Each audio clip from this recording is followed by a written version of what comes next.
Wow, ça va être un beau fouloir en aluminium. Salut à tous, aujourd'hui on va faire un projet intéressant. On va améliorer des outils. On va utiliser la technique de la mousse perdue, du Lost Foam. Donc ça va être super intéressant. Une suggestion de Tommy Falardeau. Donc aujourd'hui, le projet, ça va être de créer un fouloir en styrofoam. Donc je vais vraiment faire un tour d'horizon pour savoir tout ce qu'il y a à savoir sur la création de la forme. Et dans un prochain vidéo, on va le couler et on va le mettre dans le sable. Donc allons-y. Donc je vais vous présenter les deux principaux types de polystyrène de styromousse. Ici on a le polystyrène qui sert surtout à isoler les murs, qu'on appelle le polystyrène extrudé. Son acronyme c'est le PSX. Et on l'appelle aussi le styromousse rigide. C'est la même chose que le styromousse rose. Et ici on a le polystyrène expansé. On l'appelle aussi le polystyrène à billes. Et on le retrouve très souvent dans tout ce qui est les colis. Donc maintenant, on va parler des avantages du polystyrène à billes ou du polystyrène expansé. Un de ses premiers avantages, c'est qu'on le retrouve abondamment dans les colis, donc gratuit. Aussi, la densité du polystyrène expansé est plus basse que celle du styromousse bleu. C'est-à-dire que pour un même volume, il va peser moins. Donc il y a moins de matière par volume. Donc, ce que ça a comme avantage, il va avoir besoin de moins d'énergie pour brûler, pour fondre, comparativement au styromousse bleu. Donc, dans les industries et les fonderies qui utilisent la technique du styromousse perdu, ils vont utiliser ce matériel-ci. Donc, ces personnes-là vont utiliser des moules et ils vont injecter la mousse dans ces moules pour avoir une forme parfaite. Donc, en tant qu'hobbyiste, c'est quelque chose qu'on n'est pas capable vraiment de faire. Et pour nous, hobbyistes, ben, on peut voir que c'est un matériau qui se travaille mal, qui se coupe pas bien, qui fait plein de petits flocons, qui s'égrènent. Donc, c'est vraiment pas cool à travailler.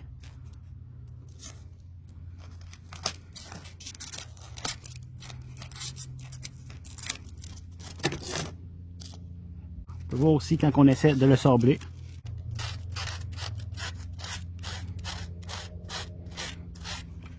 On peut voir que c'est pas clean, c'est laid, ça se désagrège, c'est pas un matériau le fun à travailler, ça se machine pas facilement, donc pour nous c'est vraiment pas un avantage. Donc ici on a le polystyrène expansé. Comme on l'a vu tantôt, sa densité est plus élevée que celle du polystyrène à billes, donc l'énergie nécessaire pour le faire fondre est plus grand. Par contre, celui-ci a l'avantage d'être travaillable, machinable. On peut voir, on est capable de le couper, celui-ci. Donc c'est vraiment le choix. C'est vraiment le choix fait par tous ceux qui font des maquettes ou qui utilisent du styrofoam de façon amateur.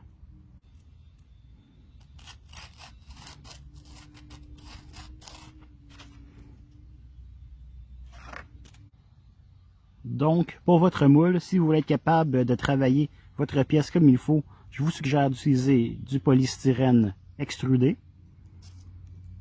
Et pour tout ce qui est riser ou les parties qui n'ont pas besoin d'avoir beaucoup de tolérance, eh bien, je vous conseille d'utiliser du polystyrène à billes.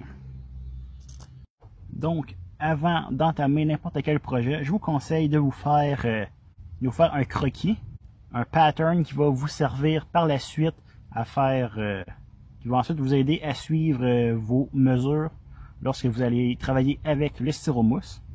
Aujourd'hui, on va faire un fouloir.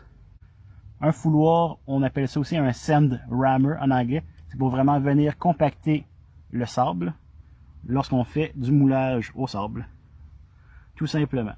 Donc, au lieu de prendre un bout de bois, on va pouvoir utiliser un bel outil en métal. Donc, je vais le faire en aluminium, ce qui va être dans le prochain vidéo. C'est un bon temps pour s'abonner maintenant, donc abonne-toi!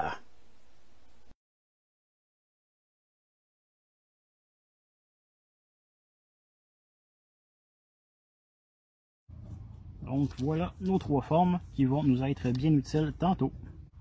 Ça ici comme ça. Donc, les outils que nous allons utiliser pour travailler le styromousse, ça va être un couteau Etchy-Proc, du papier sablé, ainsi que une Dremel avec des embouts de papier sablé. Aussi, si vous avez la chance pour découper le styrofoam, le styromousse, ils se vendent des genres de tables découpeuses, donc avec un petit fil chauffant. Donc je vais vous montrer ça très rapidement. Si vous en faites beaucoup, ben c'est peut-être un investissement qui en vaut la peine. Donc voilà, on s'installe. On a mis la machine à chauffer ici. Il y a un petit contrôleur. Un contrôleur ici. Et on peut venir couper de façon vraiment très droite dans nos pièces. Évidemment, je ne les fais pas de guide. Mais on peut faire des choses vraiment le fun, comme des coins. Ici avec le polystyrène bleu.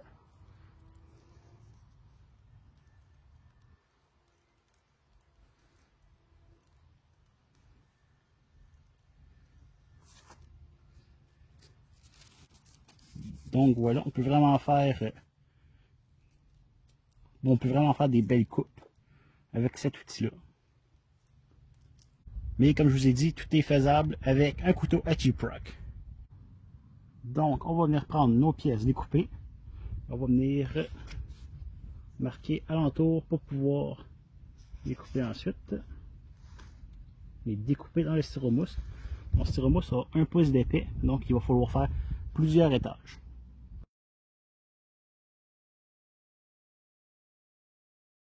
On fait donc encore la même chose parce que pour avoir notre 4 cm de haut, eh bien ça va nous en prendre au moins 2 fois la même forme.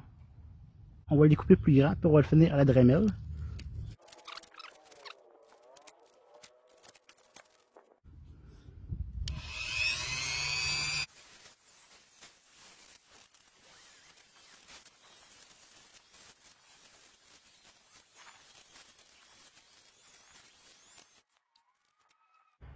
Ensuite, on peut prendre un peu de papier sablé et finir le travail.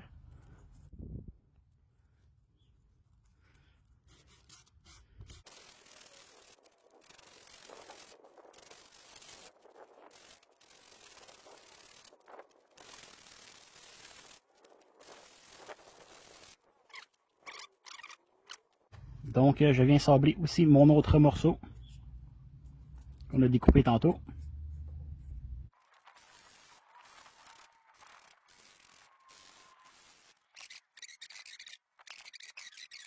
Donc le milieu, on va essayer de le faire avec notre table chauffante.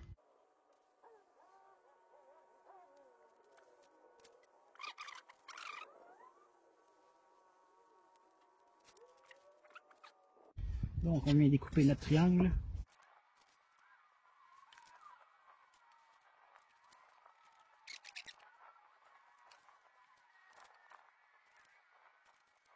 Donc on vient sabler nos petits triangles.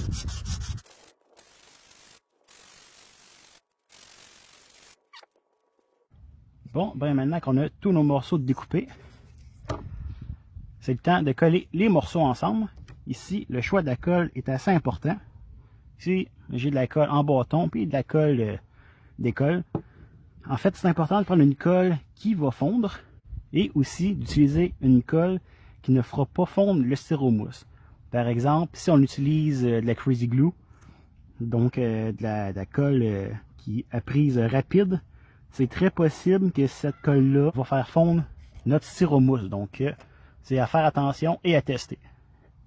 Moi, j'ai pas encore testé ces deux-là, mais on va voir ce que ça donne. Je suis certain qu'il n'y aura pas de réaction. Avant de les coller, j'ai trouvé un truc sur Internet qui faisait beaucoup de sens pour moi. En fait, avant de coller nos deux pièces ensemble, on va venir ici à l'intérieur, puis on va venir enlever du styromousse pour avoir moins de styromousse, donc ça va être plus facile à faire fondre. Donc, dans le fond, le but c'est de rendre nos pièces un peu vides, donc il y a juste un extérieur en styromousse pour faciliter la fonte. Donc ça, je trouvais ça vraiment très intéressant et je voulais vous le partager.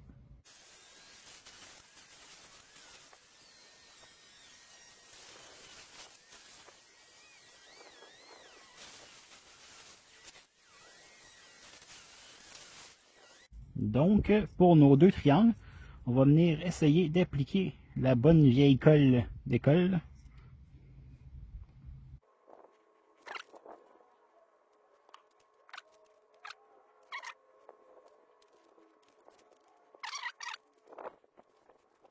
On va venir faire la même chose pour nos deux bâtons du milieu.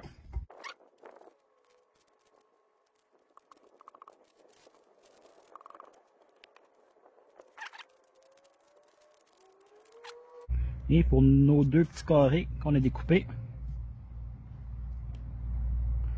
on va venir essayer de mettre de la petite colle blanche d'école.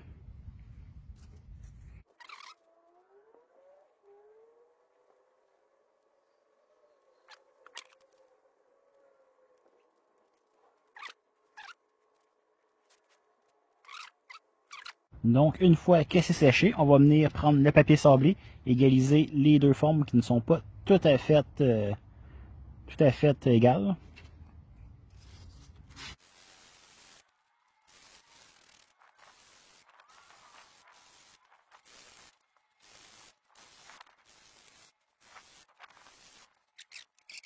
On peut voir mon modèle a tombé à terre dans la boîte, mais ça va faire la job quand même.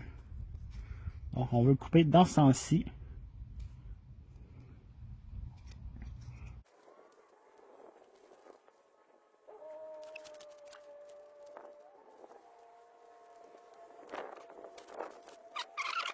Donc maintenant, on va juste prendre notre morceau et du papier sablé, puis on va essayer de l'arrondir un peu. Puis ça va être pas mal tout ce qu'on va faire avec ce morceau-là.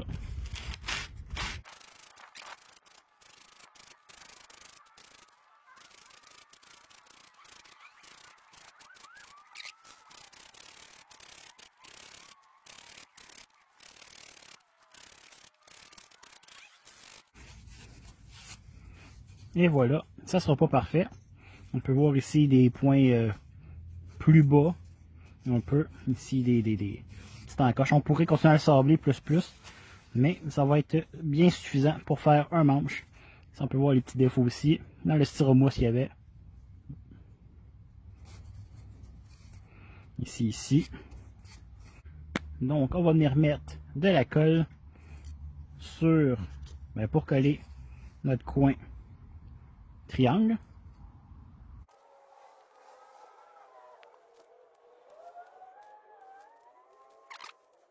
Donc, même chose pour notre carré. On va venir égaliser le tout.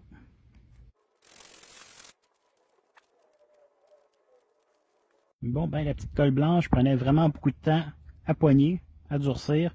Donc, ce que j'ai fait, j'ai mis un peu de colle en bâton, juste à l'extérieur pour l'aider un peu. Donc, mon cube n'est pas encore tout à fait droit, ni tout à fait sec, mais on va venir quand même le poser à notre manche, comme ceci.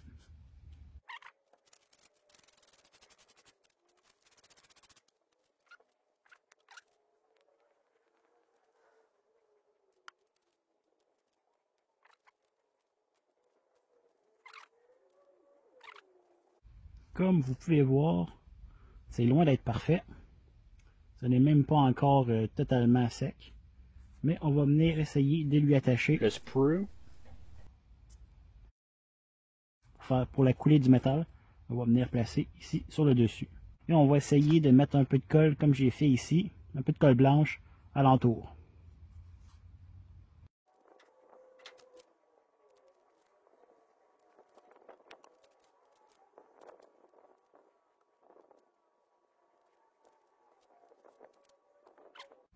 Donc, pour coller nos morceaux entre eux, moi j'ai essayé de prendre la colle en bâton ou la petite colle blanche. Comme on peut voir, la colle en bâton marchait quand même pas pire. La petite colle blanche, plus ou moins. Ça prend assez longtemps à setter. Je vous conseille d'utiliser une autre sorte de colle. Faites vos tests sur des petits morceaux de styromousse avant pour voir s'il va réagir avec. Aussi, on peut utiliser de la cire, donc faire fondre des chandelles et utiliser la cire pour essayer de coller nos morceaux ensemble. À ce qui paraît. Et aussi, il y a Antoine qui avait utilisé du drywall caulking. Donc, c'était à essayer aussi. Lui, il a eu de bons résultats.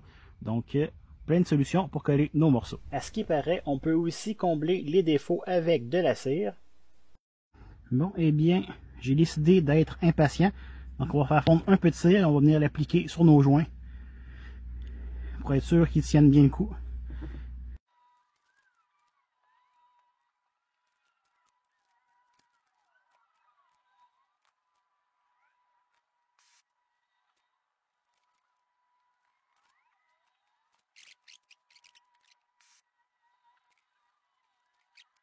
Dans le prochain vidéo, je vais faire fondre de l'aluminium et nous allons réaliser notre moule en sable pour couler cette pièce et avoir un beau fouloir à la fin.